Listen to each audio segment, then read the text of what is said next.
Hi Capricorn, welcome to your weekly general Tarotscope. Let's see what we have for you this week. As always, the housekeeping is down below. How to book a personal reading, what decks I'm using, how to find different aspects of your birth chart. And so too is the subscription button, the subscribe button, if you so wish to subscribe to the channel. Let's see what we have for you this week. We have Judgment, time of assessment, time for pros and cons. You have all the information you're ever going to receive on this decision. So it's time to decide what way to go. Judgment is also our have you learnt the lesson card, in the sense of there's something that keeps coming around, spiraling around. And there's a set that I think it was Einstein that said doing the same thing over and over and expecting a different result is the definition of madness. And I'm not saying that, but there is something that keeps coming round and around and around. You're like, why does this keep happening to me? Because your reaction is the same every time. The way you deal with it is the same every time. This is your call to go, I need to do something different. What do I need to do different? And the thing that's holding you back from doing something different is usually fear. So it's kind of like the lesson that we normally have to do is to move through fear. Also, you need to be confident in your decision making. You need to know that you're making it for the right reasons. Following your instincts. The Queen of Wands unapologetically follows her instincts because she knows that is the right thing to do, because she's passionate about the outcome, because she's driven enough to see that through. She desires the outcome that's coming. She steps through fear with confidence and pride, and not inappropriate pride, the right amount of pride, in order to, she commands a room when she walks in because of her energy, because of her passion, because of her vibrance. She has no fear of walking through that threshold that is required for change, because she's passionate about invoking that change and being innovative, and ensuring that any obstacles that are in the way are got over in such a creative way that they cannot hold her back. There is something in your decision making, your behavior that needs to change in order to change the outcome. Sorry, somebody's out there stroking something outside my house, right by my car.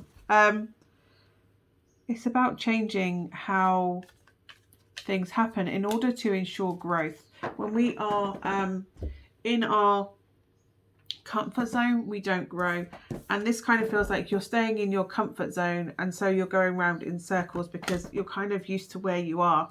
By stepping through fear and invoking that change and doing it because you instinctively know this is the right thing to do, it's time for me to stop going around in this cycle, it's time for me to take a new innovative step forward, you then grow internally and externally exponentially. Growth happens outside of the comfort zone. So this will take you confidently, because you know it's the right thing to do, instinctively you know it's the right thing to do, to step out of that comfort zone.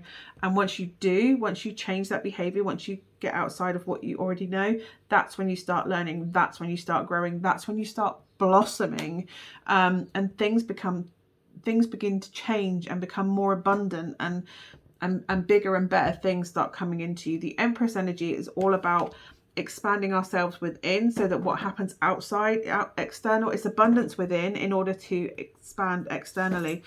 And again, that comes with confidence. Expanding internally is building on your confidence, and the Queen of Wands is all about expanding yourself with confidence.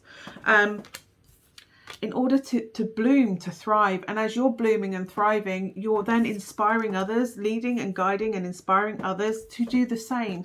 So by extension, you are helping others to grow and nurture. And that's what the Empress does. She nurtures and encourages others to expand and reach their full potential, because she knows that when they're confident, when they're thriving, when they're fully holistically thriving, then they expand and they grow and their full potential is reached. And by going through your lesson, you can then inspire others to go through and learn that. And then you are guiding others into their growth zone. We seem to be scared of outside of the comfort zone, because that sounds scary to say we're outside of our comfort zone. So why don't we just call it our growth zone instead? Why not just say, do you know what? I'm sick of being in the comfort zone. I'm going to the growth zone. And again, what holds us out from going into that growth zone is fear. So it's about stepping through fear, and knowing that that is the right thing to do, and knowing that we've had enough time to heal and regain our energy. Now is the time to step through that, that fear, of that gate, that threshold of fear, to know that we are going to expand and inspire others on our way through as we do so. I hope that is of some use to you. Let me know as always down in the comments if it did or didn't resonate. Thank you so much for watching. I will see you again soon. Bye for now.